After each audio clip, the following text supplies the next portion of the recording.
starting with the topic ionic compounds. Ionic compounds ऐसे compounds होते हैं जिनके पास कैसा बॉन्ड हो, आयोनिक बॉन्ड हो. कैसा बॉन्ड हो, आयोनिक बॉन्ड. अब समझते हैं आयोनिक बॉन्ड क्या होता है.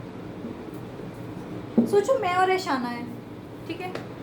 अब ऐशाना मेरी जेब में ना 10 टॉफीज पड़ी हैं, मैं 8 टॉफीज ही रख सकती हूँ, ठीक है. मेरी जेब उसके बाद तो गिरने लग जाएगी ना मेरे पास टॉफीज. मैं 8 टॉफीज ही रख सकती हूँ, मेरे पास 2 टॉफीज एक्स्ट्रा हैं और ऐशाना को 2 ही टॉफीज चाहिए खुश होने के लिए. तो अगर मैं अपनी दोनों टॉफीज इसको दे दूँ तो ना मेरा कुछ बुरा है ना इसका कुछ बुरा हुआ. मेरा भी भला होगा क्योंकि मेरी टॉफीज गिरी नहीं, मेरा नुकसान नहीं हुआ, और उसका भी भला होगा क्योंकि उसको मिल गया. तो मैंने क्या करी, अपनी टॉफीज किसको दे दी है, ऐशाना को दे दी है. मैंने क्या करी, उसको ट्रांसफर करी है. तो हमारे बीच में एक बॉन्ड बन गया, किससे, ट्रांसफर से. तो ऐसा बॉन्ड जो ट्रांसफर से बन रहा है उसे आयोनिक बॉन्ड कहते हैं. अब किस चीज का ट्रांसफर, इलेक्ट्रॉन्स का ट्रांसफर होगा. किसका ट्रांसफर होगा, electrons. So bonds which are formed by transfer of electrons is known as ionic bond and the compound is known as ionic compound. देखो ऐसे कंपाउंड जो होते हैं वो बहुत ही रिजिड होते हैं, हार्ड होते हैं, सॉलिड्स होते हैं. क्या होते हैं, सॉलिड्स, रिजिड होते हैं, हार्ड होते हैं. अब कोई चीज़ हार्ड है तो उसको पिघलाना मुश्किल होगा ना. हम कहेंगे ना पत्थर का दिल है, इसका पिघलता नहीं इजीली, क्योंकि वो क्या है, हार्ड है. तो कोई भी हार्ड चीज़ को पिघलाना मुश्किल है, उसको ज़्यादा हीट चाहिए होती है, ज़्यादा टेम्परेचर चाहिए होता है पिघलाने के लिए. तो यानी कि आयनिक कंपाउंड्स के जो मेल्टिंग एंड बॉइलिंग पॉइंट्स होते हैं वो क्या होते हैं, हाई होते हैं. तो तुम लोग को सबसे पहले एक कहानी समझो. Ionic compounds are the compounds which have ionic bond. What is ionic bond, it is formed by transfer of electrons. ठीक है, मेरे से इसको ट्रांसफर हो गए, मैं भी स्टेबल हो गई, ये भी स्टेबल हो गया, और हमारे बीच में एक बॉन्ड बना. हमने क्या बोला, आयनिक बॉन्ड बोला है उसको. आगे बात समझ. आयनिक बॉन्ड जो होता है वो very strong force of attraction रखता है. क्या है, स्ट्रॉन्ग फोर्सेस ऑफ अट्रैक्शन. क्योंकि हम दोनों में बहुत अच्छी अट्रैक्शन होगी ना. हमने कहा चलो, मैंने कहा चलो मेरे पास एक्स्ट्रा थी, इसने चुप करके रख ली, और इसने कहा चलो इसके पास एक्स्ट्रा थी, मुझे चाहिए थी, इसने मुझे दे दी. तो हमारे में क्या होगा, स्ट्रॉन्ग फोर्सेस ऑफ अट्रैक्शन, जिसे हम कहते हैं strong electrostatic forces. Strong electrostatic forces. Due to these strong electrostatic forces, ionic compounds have high melting point and boiling point. आगे बात समझ. मैं लिखवा देती हूँ, लिखवा दूँगा, कोई बात. शॉर्ट में लिखना लिख लो, बट मैं आपको वैसे लिखवाऊंगी अभी ये सारा. ठीक है, अब बात करते हैं इसके लिए. मरकरी कहाँ हमने बात करी, मरकरी डिपेंड करते हैं वो किसके साथ बॉन्डिंग कर रहा है. अकेली आप किसकी फोर्स पे, आप मेरी फोर्स तब तक नहीं बता सकते मैं कितनी अच्छी दोस्त हूँ जब तक आप मेरे दोस्त बनोगे. ठीक है ना. अगर आपने मेरे से बॉन्ड बनाया ही नहीं तो आपको कैसे पता कि मैं बॉन्डिंग कैसे करती हूँ. ठीक है, अब हो सकता है मेरी बॉन्डिंग तेरे साथ बहुत अच्छी बनती हो पर इसके साथ बहुत खराब बने बॉन्डिंग, और इसके साथ मीडियम बॉन्डिंग बन जाए. तो पैर पे भी तो डिपेंड करता है ना बॉन्डिंग कैसी होगी. बच्चे पे भी डिपेंड करता है कि वो टीचर की क्या, किस तरह से टीचर से वापस कोई चीज़ ले सकता है. ठीक है, तुम मेरे से गुस्सा लेते हो, कोई प्यार लेता है, कोई बच्चा कोई गुस्सा लेता है, कोई सिर्फ नॉर्मल एक बच्चे की तरह रहता है, कोई दोस्त जैसा बिहेवियर भी ले लेता है. तो वो डिपेंड करता है कि बच्चा मेरे पास कैसा आया है ना. बिल्कुल सेम तरीके से. तो ionic compound, ionic bond, strong force of attraction formed by transfer of electrons. ये मैंने लास्ट क्लास में करवाया था, बस मैं एक रिकैप दे दूँ. तो बेसिकली आयनिक बॉन्ड्स बनते किनके बीच में. Ionic bonds are formed between a metal and a non metal. क्यों मैम, चलो समझते हैं इसको. ये पिछली क्लास थी बट क्योंकि कल का ऑफ दे दिया था मैंने, इसीलिए आपको रिवाइज करवा रही हूँ ये टॉपिक पूरा. ये समझ आ गया इतना. मैंने क्या बोला, ionic compounds are the compounds which have ionic bonds. Ionic bonds are formed by transfer of electron. Share नहीं कर रही, ऐसे नहीं मैंने कहा कि चल एक तू मुझे दे दे, एक मैं तेरे को दे दूंगी ना. मैं तुझे अपने पूरे दे दूंगी, तू वापसी में कुछ नहीं देगी, क्योंकि मैं खुद ही स्टेबल हो जाती हूँ देती है अपने इलेक्ट्रॉन्स को, और ये वो स्टेबल हो जाती है मेरे इलेक्ट्रॉन्स लेते. आगे बात समझ. आयनिक बॉन्ड्स हैव स्ट्रॉन्ग फोर्स, एक सेकंड बच्चे. आयनिक bonds have strong force of attraction. हमारे बीच में जो बॉन्डिंग है वो कैसी रहेगी, बहुत स्ट्रॉन्ग रहेगी. इसीलिए हम लोगों की बॉन्डिंग को तोड़ना बहुत मुश्किल है. हमारी बॉन्डिंग को तोड़ना मुश्किल है, इसका मतलब high melting and boiling point है. ठीक है, बोलो. हमेशा नॉन मेटल और मेटल में क्यों बनता है, metal metal non metal metal क्योंकि उनके बीच में बाकी कोऑर्डिनेट बॉन्ड्स आ जाते हैं, कईयों में हाइड्रोजन बॉन्डिंग हो जाती है, अगर हाइड्रोजन ऑक्सीजन है, नाइट्रोजन वगैरह आ गया तो नाइट्रोजन बॉन्ड हाइड्रोजन बॉन्डिंग हो जाएगी उनके बीच में, हमारे पास कोवलेंट बॉन्डिंग आ जाएगी। हमारे पास टाइप्स ऑफ बॉन्डिंग भी है, क्योंकि हम लोग की बॉन्डिंग डिपेंड करती है हमारे एक तो कि ट्रांसफ़र हो रहा है इलेक्ट्रॉन, शेयर हो रहा है, कितने ट्रांसफ़र हो रहे हैं, हर चीज़ के ऊपर बहुत सारे फैक्टर्स हैं, ये सब चीज़ों को डिटरमाइन करने के लिए। चलो अब आगे चलते हैं ज़रा, हम एक मेटल की और नॉन मेटल की कहानी समझते हैं। यहाँ पे एक मेटल, ये है एक नॉन मेटल। जैसे उस दिन का एग्जांपल लिया तो उसी एग्जांपल से समझाऊंगी फिर से तुम लोगों को। हमने एक मेटल ले लिया, फॉर एग्जांपल मैग्नीशियम। मैग्नीशियम का एटॉमिक नंबर कितना है? 12। Electronic configuration 2. इसको स्टेबल होना है, स्टेबल होने के लिए कौन सा रूल फॉलो करेगा? Octet rule. ऑक्टेट रूल कहता है कि आखिरी शेल में कितने इलेक्ट्रॉन होने चाहिए? 8।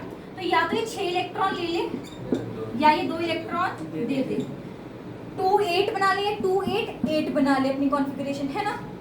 इसके लिए आसान क्या, 2 इलेक्ट्रॉन देना कि 6 इलेक्ट्रॉन ले लेना? तो ये 2 इलेक्ट्रॉन अपने दे के क्या बन जाएगा? 2,8। इलेक्ट्रॉन मतलब नेगेटिव पार्टिकल्स, नेगेटिव जो है वो अगर मेरी तरफ से नेगेटिविटी कर रही है, मैं किसी को दे रही हूँ तो मैं खुद क्या बन रही हूँ? इलेक्ट्रॉन मतलब नेगेटिवली चार्ज स्पीशीज। मैं किसी भी चीज़ को अपनी नेगेटिविटी दे दूंगी, मैंने अपनी नेगेटिविटी फॉर एग्जांपल ऐशाना को दे दी तो मैं खुद क्या हुई? पॉजिटिव। ऐशाना क्या होगी? नेगेटिव। तो कितनी मैंने नेगेटिविटी अपनी दी है? 2 नेगेटिविटी दी ना, 2 इलेक्ट्रॉन लूज कर रहे हैं, तो मैग्नीशियम के ऊपर कितने प्लस साइन आ जाएंगे? 2 पॉजिटिव आ जाएगा, ठीक है। नॉन मेटल की बात करते हैं, फॉर एग्जांपल ऑक्सीजन ले लो।